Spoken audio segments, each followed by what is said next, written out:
उन्होंने देखा कि मेड्यूसा के सभी डेड आर्मी को पत्थर बना रही थी, लेकिन क्रिस्टानियम को वो जब नहीं हरा पा रहे थे तो उन्होंने मेड्यूसा डिस्पायर टेक्निक का यूज कर दिया था, जिससे आसपास उनका रेड ऑरा निकला और जो भी उस रेड ऑरा में आया वो पत्थर का होने लगा और फाइनली बहुत सारी डेड आर्मी के साथ साथ क्रिस्टानियम भी पत्थर में बदल गया। लेकिन इस अटैक से वो खुद बहुत ज्यादा घायल हो गए, मरने की कगार पर आ गए। वहीं तांग शेंग और क्वेन रेंज्यू जब लड़ रहे थे तब तांग शेंग पॉइजन मास्टर को देखकर उनसे इम्प्रेस हो जाता है, क्योंकि उनकी मेड्यूसा डिस्पायर पूरे बैटलफील्ड में फैल गई थी, जिससे डेड आर्मी रुक गई है। वो उन्हें ओल्ड मास्टर कहकर बुलाता था और वो सोचता है कि इस फाइट के बाद मैं उनसे पर्सनली जाकर जरूर मिलूंगा। लेकिन इस मेड्यूसा डिस्पायर से उनकी स्कल सोल बोन टूट जाती है और तांग शेंग ये देखकर उन्हें बचाने के लिए जाने की कोशिश करता है, लेकिन क्वेन रेंज्यू उसे रोक देती है। निंग रोंगरोंग उसके पापा पूरी जी जान लगा देते हैं पॉइजन मास्टर को सपोर्ट करने में, लेकिन अब जाने वाले को भला कौन रोक सकता है। वो नीचे गिर पड़ते हैं और उनका ड्रैगन भी खत्म हो जाता है। निंग रोंगरोंग उनको सपोर्ट नहीं कर पा रही होती, यानी वो अब मर चुके हैं। वो मरते मरते सोचते हैं कि मैं अपनी जिंदगी में बहुत कम लोगों के साथ घुला मिला हूँ।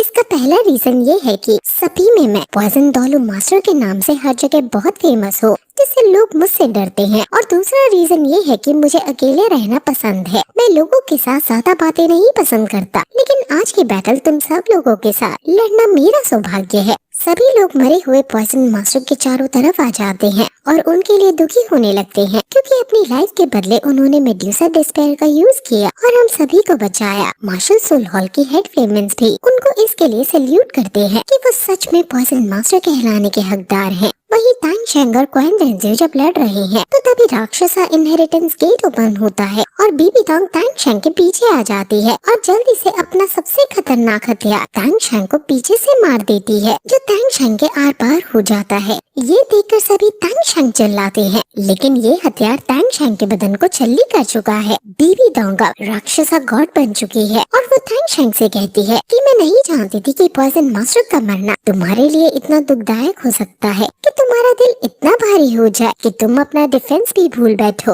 अगर पॉइजन मास्टर की मौत ना हुई होती अभी तो शायद तुम्हें मारना इतना आसान न होता। तांग हाओ अपने बेटे को बचाने के लिए तुरंत उसको पकड़ने के लिए दौड़ता है, लेकिन बीबी डोंग तभी तांग हाओ पर भी हमला कर देती है, जिससे तांग हाओ अपने हैमर से बचने की कोशिश करता है और वो तांग शेंग को गिरते हुए पकड़ लेता है। बीबी डोंग क्वेन रेंज्यू से कहती है कि तुम क्यों संकोच कर रही हो, मारो तांग शेंग को। ये सुनकर क्वेन रेंज्यू भी उस पर अपना अटैक कर देती है, लेकिन वहाँ तभी ओल्ड स्वॉर्ड और ओल्ड बोन आ जाते हैं जो तांग शेंग को बचा लेते हैं। बीबी डोंग कहती है कि अब तुम में से कोई नहीं बचेगा। वो आसपास इनविजिबल फायर बैरियर क्रिएट कर देती है, जिससे श्रेक डेविल सब इनके पास नहीं आ पा रहे होते, क्योंकि इनके आसपास चारों तरफ एक इनविजिबल शील्ड है जो कि गॉड लेवल डिफेंस है और सभी श्रेक डेविल्स बहुत ज्यादा कोशिश करते हैं, लेकिन इस शील्ड को नहीं तोड़ पाते। बीबी डोंग क्वेन रेंज्यू से कहती है कि तांग शेंग हमारे एम्पायर के लिए बहुत बड़ा खतरा है और हमें मिलकर इसे खत्म करना ही होगा। क्वेन रेंज्यू भी सोचती है कि ये सच है, मैं ऐसे ही अपने ग्रैंडफादर के एम्पायर को तबाह नहीं होने दे सकती और साम दाम दंड भेद कैसे भी करके मुझे इसे बचाना है और इसके लिए मुझे तांग शेंग को मारना होगा।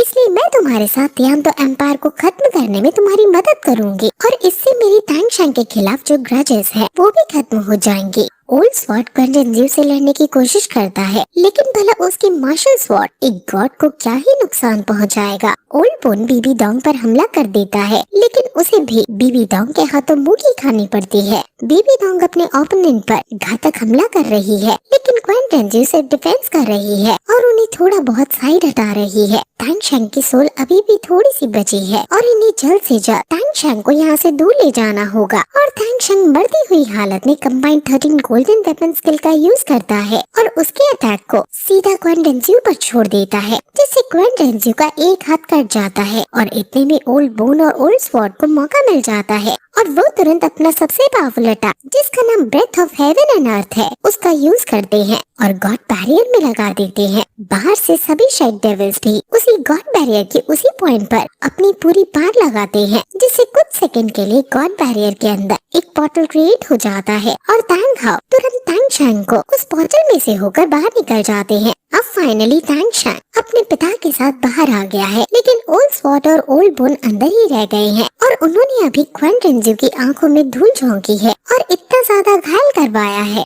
हालांकि गॉड होने की वजह से क्वान रेंजियो के हाथ वापस फॉर्म में आ जाते हैं, लेकिन अब इन दो गॉड्स के बीच ये दो इंसान फंस गए हैं जिनको अब ये गॉड्स बेरहमी से मारने वाले हैं, लेकिन ये अपनी मौत को खुशी खुशी स्वीकार करने को तैयार हैं। और ये सीन बहुत ज्यादा हार्ट ब्रेकिंग है। इनके ऊपर ये दोनों गॉड्स अपने अटैक को छोड़ देते हैं और ये हंसते हंसते अपने परिवार की तरफ देखकर अपने प्राण त्याग देते हैं। निंग रोंग रोंग और उसके पिता ये देखकर टूट जाते हैं और निंग रोंग रोंग अपने डैड के साथ बिताए गए सभी पल याद करने लगती है। आज शायद कुर्बानी का दिन है और आज ही चारों बड़े कैरेक्टर्स हमें छोड़कर चले गए हैं। तांगशांग भी अब मर गया है। फाइनली बीबी डोंग का बदला पूरा हुआ है और हम फाइनली इतने सालों बाद उसे चैन की सांस लेते हुए देख पाते हैं। उसके चेहरे पर एक अलग सी शांति है। बीबी डोंग अब आसमान में आकर कहती है कि तुम्हारे गॉड अब मर चुके हैं। अब जो मेरे आगे सर झुकाएगा वो जीवित बचेगा और जो बगावत करेगा वो मौत से टक्कर लेगा। इसलिए तुम्हारे पास कल दोपहर तक का समय है। अगर तुमने हार नहीं मानी तो ध्यान दो आमी और उसके लोगों को हम पूरी तरह से काट डालेंगे।